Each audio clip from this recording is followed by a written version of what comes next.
আমরা দাবি জানাবো যাতে খাবার ক্যাটারিংটা ওনাদের সরকারি ব্যবস্থাপনা থেকে বাদ দেন। এবং আরও কিছু প্রবলেম আছে। আমি মাননীয় মন্ত্রীকে বলেছি, মিনা, মুজদালিফা, আরাফাতে টয়লেটের সংখ্যা কম, হাজিদেরকে দাঁড়িয়ে থাকতে হয়। জায়গা আছে, আপনারা তৈরি করে দেন। আপনারা তো আমাদের কাছ থেকে টাকা নিচ্ছেন, আমি তো হজ প্রাইভেট এজেন্সির মাধ্যমে টাকা দিচ্ছি, আমিও দিচ্ছি টাকা, বাড়ান। 2, যেই পরিমাণ বেড দিছে এই পরিমাণ একটা মানুষ শীত হয়ে ঘুমানোর সুযোগ নাই। তো তিনি একটু আশ্চর্য হলেন, সেক্রেটারিকে বললেন তুমি এটা দেখো, আমরা দেখি এটাকে আরো বড় করা যায় কিনা।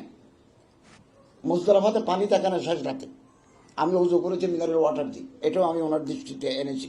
আরও যত সমস্যাগুলো আছে আপনারা আমাদেরকে পরামর্শ দিবেন, আমরা তাদেরকে কূটনৈতিক চ্যানেলে, পররাষ্ট্র মন্ত্রণালয়, আমরা চিঠি তো পররাষ্ট্র মন্ত্রণালয়ের মাধ্যমে দিই, এভাবে আমরা তাদের দৃষ্টি আকর্ষণ করার চেষ্টা করব।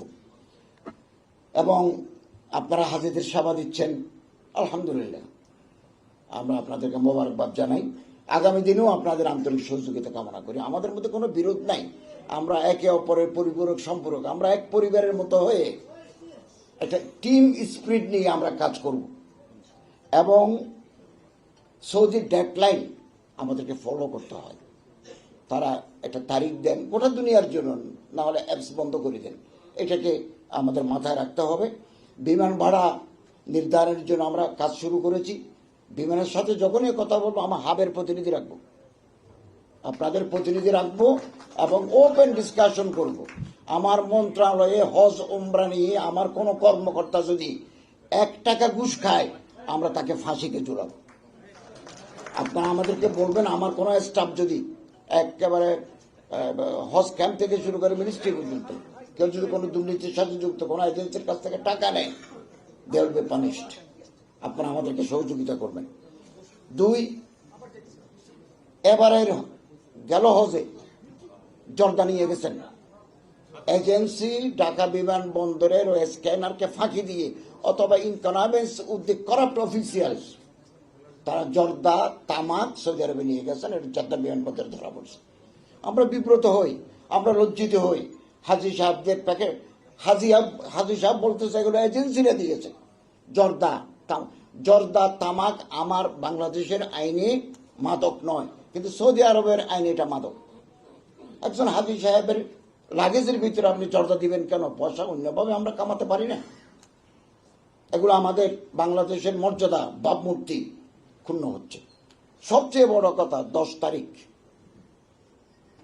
জেদ্দা বিমানবন্দরে 45 জন ওমরা হাজি নিয়ে একটা এজেন্সির মালিক গেছেন। তিনি 2 কেজি 800 গ্রাম সোনা নিয়ে বাংলাদেশে ঢুকছিলেন। 45 পিলগ্রিমস নিয়ে ধরা পড়লেন। মুহূর্তের ভিতরে বাংলাদেশ সরকারের সাথে যোগাযোগ, যে তোমার হাজি, তোমার এজেন্সি 2 কেজি 800 গ্রাম সোনা নিয়ে জেদ্দা বিমানবন্দরে ধরা পড়ছে। এটা গ্রুপ লিডার ধরা পড়ছে। তারপরে আমাদের লোক গেল, আমরা ট্রান্সলেটর পাঠালাম, মাহমুদ ভাইকে পাঠালাম। তারপর তার ফিঙ্গার যখন নেওয়া গেল, তিনি আগে জর্দা নিয়ে গেছেন। তিনি এর আগে এই ঘুমের ওষুধ সিডাকশন, রিবুট্রিল, যেগুলো বেশি খেলে মাদকের কাজ করে নিয়ে গেছেন। 3000 বিডি নিয়ে গেছেন, বিড়ি সিগারেট নিয়ে গেছেন। ভাই, আমি আপনাদের সহযোগিতা কামনা করি। এই সমস্ত এজেন্সি, এই সমস্ত গ্রুপ লিডাররা যদি বাংলাদেশে গিয়ে সোরা কারবারি, বিড়ি, জর্দা, মাদক, সিগারেট এগুলো নিয়ে যান, তো আমাদের ভাবমূর্তি একেবারে নষ্ট হয়ে যাচ্ছে।